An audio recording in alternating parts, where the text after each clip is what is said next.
नमस्कार आपण समस्त को भिडियो बहुत बहुत स्वागत। तो आज भिडियो में आप सहित जो आम जो रही वैषयिक शिक्षानुष्ठान महाविद्यालय और विश्वविद्यालय मागणार जो वाईफाई मिल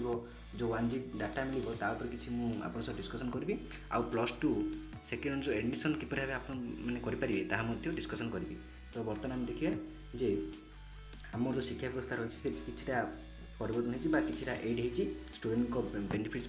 देखा आसंता शिक्षा वर्षर राज्यर समस्त सरकारी वैषयिक शिक्षानुष्ठान महाविद्यालय एवं विश्वविद्यालय कैंपस रे मागणार वाईफाई सेवा जोगाई दिज्व। तो कौन है किसी कौन हम ना आसंता वर्षर आगू कौन हम ना राज्यर समस्त सरकारी वैषयिक शिक्षानुष्ठान महाविद्यालय और विश्वविद्यालय कैंपस रे मागणार वाईफाई जोगाई दिज्व, जद्वारा छात्र मानू बिना मूल्य 1G इंटरनेट डाटा जोगाई दिज्व। यह द्वारा छात्र छात्री मैंने सहजरे विभिन्न ऑनलाइन क्लास करने सहित विभिन्न पाठ्यक्रम नोट डाउनलोड करेंगे उच्च शिक्षा मंत्री रोहित पूजारी कहते। तो कौन है आसंता वर्ष राज्य समस्त सब जो सरकारी वैषयिक शिक्षानुष्ठान महाविद्यालय विश्वविद्यालय 1G डाटा मिल कहीं छात्र छात्री मानू जो स्टडी हेल्प पाए से निजे कौन स्टडी 1G डाटा द्वारा कौन ऑनलाइन क्लास करेंगे नोट्स डाउनलोड करेंगे। यह किए कहते ना उच्च शिक्षा मंत्री रोहित पूजारी कहते। आउ कौन रही आज ये आयोजित सांबादिक सम्मेलन में श्री पूजारी कहते 2019 मसीहार बीजेपी निर्वाचन इस्ताहार वैषयिक शिक्षानुष्ठान महाविद्यालय एवं विश्वविद्यालय मागणा और वाईफाई सह प्रति पिला मागणार 1G डाटा इंटरनेट जोगाई देवा प्रतिश्रुति दी जाए। यह सुधा पूर्ण होने किंतु आगक आसंत वर्ष सुधा यह कार्यकारी हेब बोली कि आम उच्च शिक्षा मंत्री रोहित पूजारी कहते। आ कौन रही ना आसंता शिक्षा वर्ष आउ किसी ना इलेक्ट्रोनिक्स सूचना और प्रजुक्तिविद्या विभाग कहुपर छात्र छात्री को जपर पाठ पढ़ा सरिबा परे निजुक्ति मिल से दक्षता वृद्धि कर नाक्सकम एवं इनफोसिस स्ट्रंग बोर्ड सह MOU स्वाक्षर कर अधिक छात्र छात्री जपरी महाविद्यालय और विश्वविद्यालय स्तरीय क्रीड़ा भाग ने से छात्र क्रीड़ा नीति अणाज। तो कौन गोटे बेस्ट गोटे रही ना छात्र क्रीड़ा नीति गोटे अणाज जोटा कि कौन छात्र सब बेनिफिट सब अणाज। यह कौन यह चिठी नीति प्रस्तुत हो साथी बेले खूब शीघ्र यह चूड़ांत कर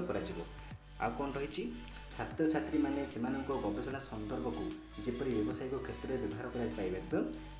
छात्र स्टार्टअप पॉलिसी आनीस आउ गोटे कौन हम ना स्टार्टअप पॉलिसी। तो शिक्षा वर्ष बहुत गुड़ा इम्प्रूव हम तो स्टूडेंट मैंने इम्प्रूव हम कौन आस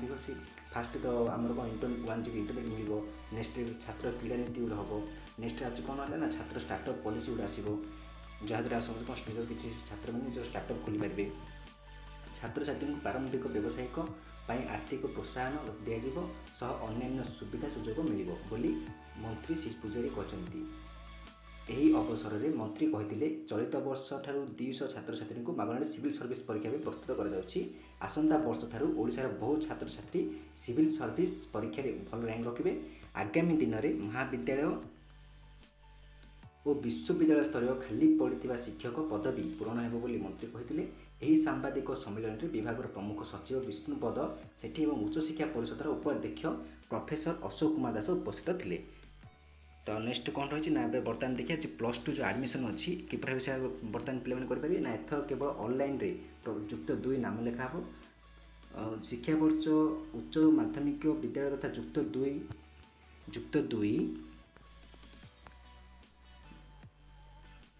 कॉलेज प्रथम वर्ष एकादश श्रेणी नाम लेखा प्रक्रिया आसंता 29 तारीख आरंभ हो। तो 29 तारीख उच्च शिक्षा जो माध्यमिक शिक्षार कौन जो ऑनलाइन रे युक्त कौन एडमिशन स्टार्ट हम। आ कौन रही ना माध्यमिक शिक्षा परिषद chse अधीन कॉलेज रे कला विज्ञान वाणिज्य उपशास्त्री और धंदामूलक पाठ्यक्रम समेत 93टी उच्च माध्यमिक विद्यालय धंदामूलक पाठ्यक्रम 5 लाख अधिक सीट पर यह नाम लेखा कर 29 तारीख पूर्वाह्न 11 साम्स पोर्टाल www.sams.odisha.gov.in CF कमन एप्लिकेशन सर्विस जो सी थम कमन एप्लिकेशन फॉर्मटा उपलब्ध है। आग्रही छात्र जून 20 सुधा नाम लेखा पंजीकरण करेंगे। तो कौन हम आउ गोटे अच्छी ना 29 तारीख कौन 29 स्टार्ट हम 11 साम्स पोर्टाल समस्त जो मैंने कमन एप्लिकेशन फॉर्म जरिए से जो निज जो कॉलेज आप पढ़ा चाहते से कौन एडमिशन आप करेंगे ऑनलाइन रे। आ कौन रही ना जून 28 तारीख पूर्वाह्न 11:45 प्रथम मेधा तालिका प्रकाश पाइब योग्य छात्र छात्री नाम लेखा जून 29 जुलाई 5 मध्य अनुष्ठित हो जुलाई 13 द्वितीय मेधा तालिका प्रकाश पाइब एवं 14 ରୁ 17 तारिख मध्य छात्र छात्री रिपोर्ट करेंगे बा स्पॉट नाम लेखा करेंगे। तो कौन आ कौन रही जे देखते आपण मैंने 29 ରୁ आवेदन जून 28 रे प्रथम मेधा तालिका नेक्स्ट कौन रही ना जुलाई 29 ରୁ एकादश श्रेणी पाठपढ़ा जुलाई 29 एकादश श्रेणी पाठपढ़ा नेक्स्ट टाइम देखिए कौन ना 19 ରୁ 21 तारिख मध्य छात्र छात्री एसएचजी करेंगे सीएस करेंगे।